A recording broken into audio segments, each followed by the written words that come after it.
Каналға қош келдіңіздер. Лайк басып, пікір білдіруді ұмытпаңыздар. Қазір байқасаңыздар, уақыт өте жылдам өтеді. Бәрі тез жүреді. Емде, қасиетте, қуат көздерінің жұмысы да жеделдеді. Бұрын ғалам сана ашу үшін адамды баяу трансқа түсіріп, медитациямен біртіндеп жетелейтін. Ал қазіргі кезеңде бәрі өзгерді. Сіз қасиеті бар адамның өрісіне жақындасаңыз болды, ем табиғи түрде жүре бастайды. Тіпті оның видеосын немесе фотосын көргеннің өзінде сана ашылып, ішкі энергия қозғалысқа түседі. Өйткені мұндай қасиет күші биік адамдардың қасында энергия алпауыты тұрады. Ғаламдық күштер тез жұмыс істейді. Сондықтан қасиет көздері ашылған тұлғалардың видеоларын, эфирлерін, кездесулерін жібермей қарап жүріңіздер. Бұл сіздің де қуат көздеріңізді жылдам оятып, рухтың жұмысын бастайды. Бүгінгі таңда ұзақ уақыт медитацияда отырар кезең емес. Қазіргі ғаламдық ілімдер сана мен жүректі тез оятып, рух арқылы бағыттап, реттеп, жаратушыны жүрекпен табуды жылдамдатады. Біздің де қазіргі жұмысымыз осы жедел үдерістің бір бөлігі. Ғаламдық ілім адамның санасын тез ашады, рухтың үнін жылдам естіртеді. Жаратушыға жол деген ғаламдық ілім дәл сондай. Рухыңызбен жұмыс жасайсыз, бірігіп синхронна. Жүрек пен сана жалғанып. Қазір бәрімізді де ғалам қозғалысқа келтіріп жатыр. Тез-тез деп алға жетелейді. Сөйлесіп те жатыр. Өйткені сөз, дауыс, үн сананы ең жылдам ашатын күш. Сол арқылы сіздер де айналаңызға жарық беріп, адамдарға көмек көрсетіп жатырсыздар. Ғалам сіздерді сөйлеуге, бөлісуге, оятуға бағыттап отыр. Кез келген ілімді меңгеру үшін ең алдымен сенім қажет. Ал сенімнің түп тамыры жаратқанға және өзіңіздің рухыңызға деген айқын, нық сенім. Жоғарыға толықтай сенбей тұрып, ешбір жолды бастамаған дұрыс. Өйткені сенім орныққан сәтте ғана сіздің ішкі қуатыңыз оянып, тылсымның алтын қақпалары мен әртүрлі өлшемдердің есігі өздігінен ашылады. Күмән жер бетінде де, көкте де дамуға жол бермейді. Екі әлемде бірдей жетілуді қалайсыз ба? Онда сеніміңіз мызғымас болсын. Еш қорықпаңыз. Жүрегіңіз нық болса, жолда ашылады. Қасиет көздеріңіз бірінші рет ашылғаннан кейін асығып, ана ілімге, мына ілімге жүгіріп, сансыз тазартулар мен білімдерді бірден ала берудің қажеті жоқ. Өзіңізді ешкіммен салыстырмаңыз. Әркімнің рухы да, қасиеті де әртүрлі.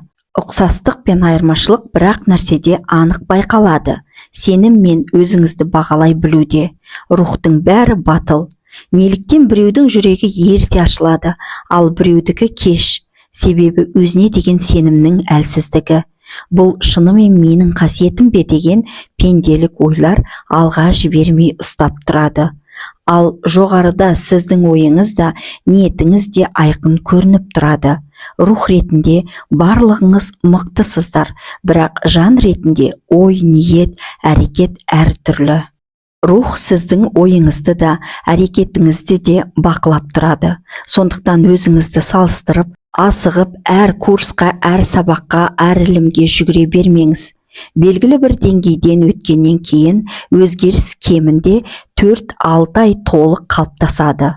Сондықтан аптығып емес, жүректі тыңдап жүріңіз. Қасиетті күшейтемін деп дүниедегі барлық ілімді жинасаңыз да, жүрек үнін естімесеңіз нәтиже болмайды. Қазіргі ғаламның ағымына қарасаңыз, жүрегін тыңдайтын, санасында қорқыныш жоқ, еркін, ниеті мен ойы таза жандар тез дамып жатыр. Өзімізді артқа тартатын тек өзіміз. Жүректегі рухтың үнін тыңдап, асықпай сеніммен жүрсеңіз, рухыңыз өзі-ақ сізді дамытады. Рух біздің шашырап жүргенімізді ұнатпайды.